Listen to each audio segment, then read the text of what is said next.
Good evening. It's Friday the 7th of November and here's what's making news around the world on World News Tonight. Storm Fury. Typhoon Kalmaegi devastates central Vietnam after tearing through the Philippines. War front. Russian forces push deeper into Pokrovsk, engaging in fierce urban combat.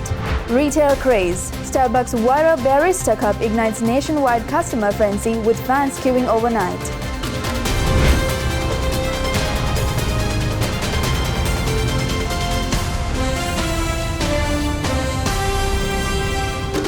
From Colombo, this is World News Tonight with Sydney Adhikari. Good evening and thank you once again for joining us on World News Tonight on Adhara News Channel. Typhoon Kalmaegi, the most powerful storm in Asia this year, made landfall in central Vietnam late yesterday, bringing winds near 150 kilometers per hour and driving heavy rains into flood-prone regions. The storm follows a deadly Philippine passage which left at least 114 people dead. Authorities say 260,000 soldiers are on standby and 6 airports have been closed ahead of severe flooding landslides. We start in Southeast Asia, where after causing death and destruction in the Philippines, Typhoon Kalmaegi has now struck Vietnam. Asia's most powerful storm of the year made landfall in Vietnam on Thursday evening, bringing winds close to 150 kilometers per hour and heavy rain across the central part of the country, which has already seen extensive flooding this month. Authorities have put 260,000 soldiers on standby and 6 airports are now closed. Officials warn the storm could cause severe flooding and landslides as it moves inland.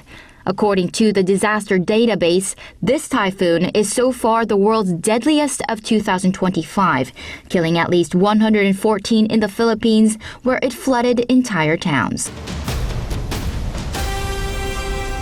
A tragic accident at decommissioned power plant site in Ulsan, South Korea saw a 60-meter boiler tower collapse during dismantling, confirming 1 worker dead and several others still trapped under debris. Emergency crews are battling unstable rubble as efforts continue to locate survivors. A large structure at the power station in the South Korean city of Ulsan collapsed on Thursday, trapping several people, a fire official said. 4 others were pulled from the rubble. Here's fire official Kim Jong-sik. There are a total of 9 casualties. Among the 9 people, 2 have been taken to hospital. So 7 people were isolated and trapped, but 2 people were newly discovered a little while ago.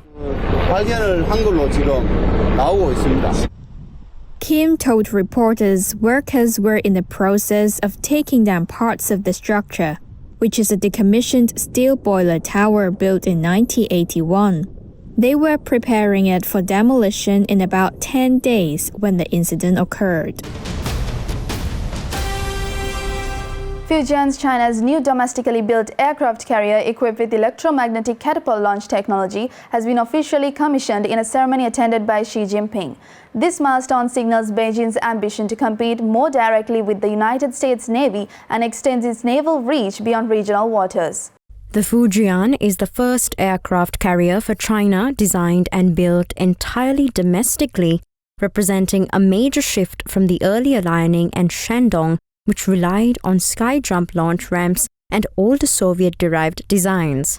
Its flat flight deck and electromagnetic catapult system allows it to launch heavier and more fully loaded aircraft such as the stealth fighter J-35 and early warning plane KJ-600, extending the carrier's combat reach. With the Fujian entering service, China's Navy strengthens its ability to project power further from its shores, especially in contested waterways like the South China Sea or toward the second island chain. While it still trails U.S. carrier capabilities in size, numbers, and nuclear propulsion, the Fujian narrows the technological gap and shifts regional military calculations. Despite its advanced design, analysts caution that the Fujian will need further testing and integration of its air wing support ships and logistics before reaching full combat readiness. Nonetheless, Beijing's rapid pace of carrier development, including plans for a 4th or even nuclear-powered carrier, signals a long-term strategy to alter the naval balance of power in the Indo-Pacific region. An explosion during today's prayers at a mosque inside school complex in North Jakarta's Kalmaegi injured dozens. Jakarta police say 54 people were hurt and taken to hospital. Authorities have sealed the site and launched an investigation, and the cause remain unknown. Local broadcasters showed ambulances and a special police unit at the scene after an explosion tore through the mosque located inside a school complex in Kalmaegi. Police Chief Esep Edi Suheri told reporters that dozens were hurt and cited 54 injuries ranging from minor to serious, including burns. Emergency teams are treating the wounded and securing the area. Authorities have not yet determined the blast's cause. Footage on local channels prompted a rapid police response and cordons while investigators, including bomb squad or specialist units, reported by local media, examined the site. Officials cautioned that it was too early to draw conclusions and said hospitals were still admitting victims. Indonesia has suffered several recent school-related tragedies this year, heightening public sensitivity to safety at educational and religious sites. Authorities face pressure to explain the incident quickly and to reassure parents and the community while continuing medical care for the injured. Regional outlets continue to update casualty figures as investigations proceed. Let's go in for a short commercial break. More world news coming right after this.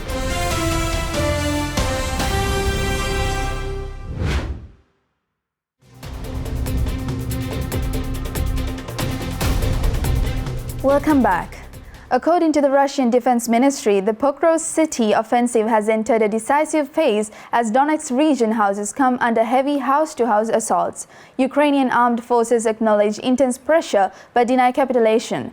Analysts say capture could mark Moscow's most significant gain in over 2 years. The Ukrainian army released drone footage Wednesday showing soldiers raising the Ukrainian flag at the Pokrovsk City Hall, describing it as part of ongoing efforts to reclaim occupied territory. The Ukrainians and Russians are fighting fierce house-to-house battles over the strategic eastern Ukrainian city, which Moscow says it has surrounded. Kiev denies that, but defending Ukrainian forces said this week that more soldiers were needed to prevent the Russians infiltrating further. They accumulated assault groups. They are seeping through our infantry positions because, as I said before, there is a critical shortage of infantry. Home to 60,000 people before the war, Pokrovsk is now a largely deserted wasteland, devastated by around 18 months of fighting. Russian forces have been slowly encircling it, threatening supply lines for the Ukrainian army. I won't say that the Russians occupy any part of Pokrovsk. I will say that they have accumulated forces here and there, but one can't say that they completely control a certain street or district. So far it's difficult. Not critical yet, but it's difficult. It will be more difficult if there is a greater accumulation of Russian military personnel and if it drags on into the winter. Capturing Pokrovsk would also give Russia a platform to drive north towards the two biggest remaining Ukrainian-controlled cities in Donetsk, Kramatorsk and Slovyansk, in its bid to take the whole Donbas region, which Russia claims to have annexed. An update from the UPS plane crash on Tuesday, killing at least 13 people. Newly released video shows an engine detaching mid-roll, raising urgent safety concerns. The National Transportation Safety Board is investigating amid continuing efforts to account for the missing. 48 hours after UPS Flight 2976 lost its left engine, crashed and exploded, investigators from multiple federal agencies are combing the half-mile-long debris field for clues and searching for 9 people still missing.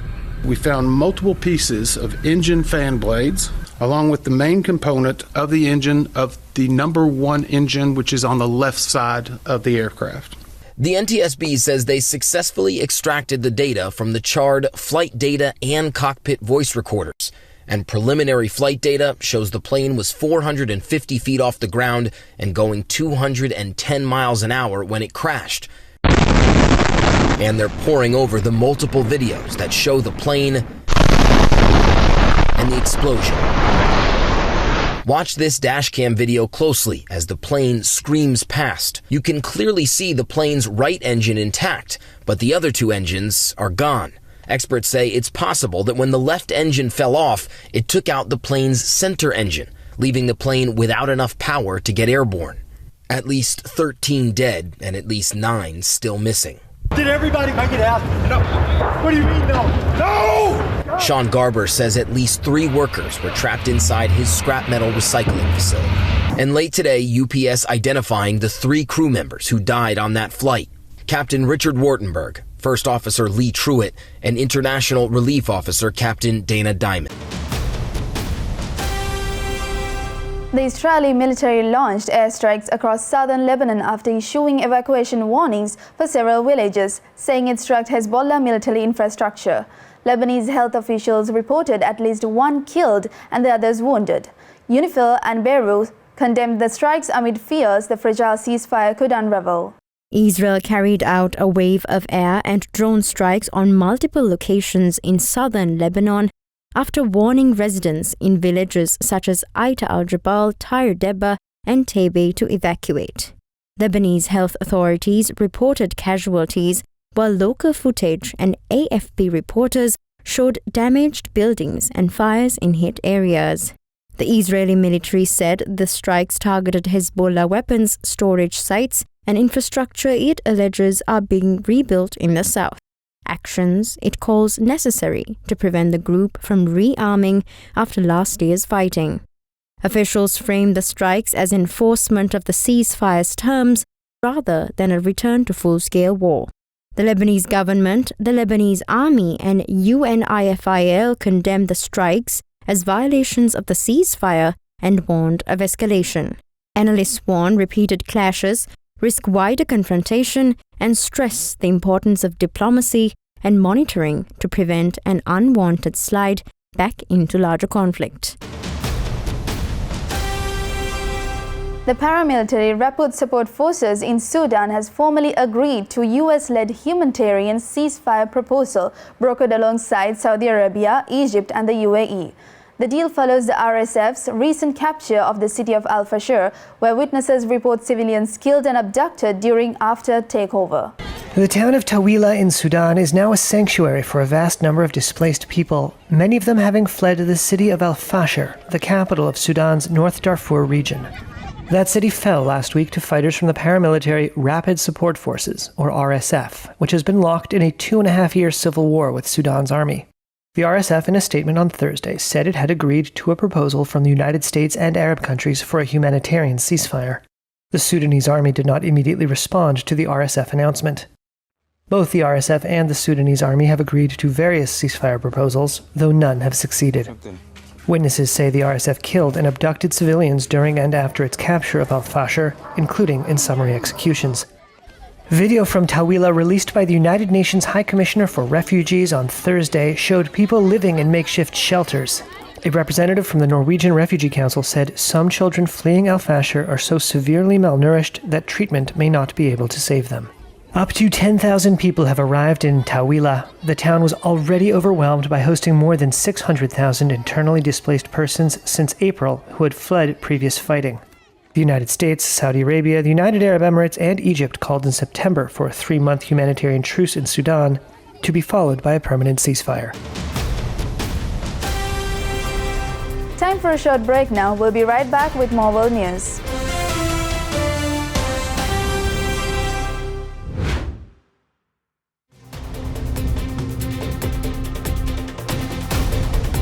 Welcome back. Starbucks has launched its new bear-shaped Bearista glass-cold cup, part of its 2025 holiday collection, and release has caused wild scenes of customers lining up overnight. The 20-ounce teddy bear design sold out within minutes at many stores and is already being resold online at sky-high prices. I got it! I got the Bearista mugs! The holiday season kicking off with a viral craze. After Starbucks unveiled this 20-ounce glass Bearista cup as part of their holiday line, just hours before it was set to hit store shelves. And it sparked a festive frenzy. One of them are mine. I will fight you for it. Social media videos showed customers camping out in order to get their hands on one. I have no chance. Including this TikTok user who said several people were already online at 9 p.m. the night before. I am so happy that I'm not the only Looney Tune. But despite being third online, You only have one. Oh, no luck. The cup was sold by Starbucks for $29.95, but they are now popping up on resale sites for hundreds of dollars. I got a Stanley! It's just the latest cup to cause people to flip their lid. Last year, we saw shoppers storming Targets just to get their hands on Stanley tumblers. From Stanley to Bearista, it seems every holiday season comes with a thirst for a new viral product.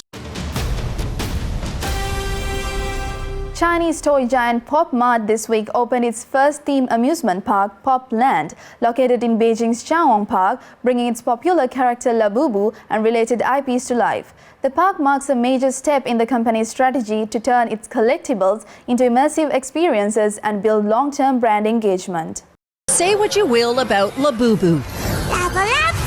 The slightly off-putting monster dolls with enormous eyes that set off a stampede this year. Holy By being the collectible that people wanted, simply because everyone wanted to get their hands on one. Social media jammed with videos of lineups, fistfights, and heists. That the toothy-grinned creatures, created by Hong Kong artist Ka-Sing Leung, became such a hot commodity has parent company Pop Mart smiling too. Revenue is expected to hit $4.18 billion this year, according to its founder. Sales in the U.S. alone have soared over 1,200%. While there are signs of cracks in the resale market for the figures here, a rare human-sized Labubu sold for $150,000. Pop Mart is intent on leveraging that to make the monster into a cultural icon that can last. Taking a page from the Disney playbook with plans for new toys, animated movies, and Disney-style theme parks. Pop Mart's founder outright saying, "We've learned from Disney for a long time," noting its ability to have intellectual property, like a popular character, last a century. Spanning 10 acres within Beijing's biggest park, this for now is the world's only Popland. There are passports on arrival, designated selfie spots, and a stage show each day where oversized Labubus come to life. China's government has been leaning into the craze as a soft power win. Xinhua, the state news agency, said Labubu shows, quote, culture in a language the world can understand, to see, quote, cool China. It's why police have been actively cracking down on poor quality fake versions of the toy, known as Lafufus, being sold into a booming black market. Pop Mart has also boosted production to meet and to build Labubu loyalty. But whether Labubu will be around in 100 years isn't clear. Some business analysts are skeptical of falling sales, and trends, after all, tend to move on. And with that, we come to the end of today's edition of World News Tonight. With the hopes of seeing you again, I'm Sydney Adhikari, and we leave you tonight with the visuals of Namibia Fashion Week celebrating a decade of heritage. Also, don't forget to send us your feedback through email at feedback.adncenglish@derana.lk or via WhatsApp at 076 805 7933. Thank you for watching World News Tonight on Derana News Channel. Have a good night.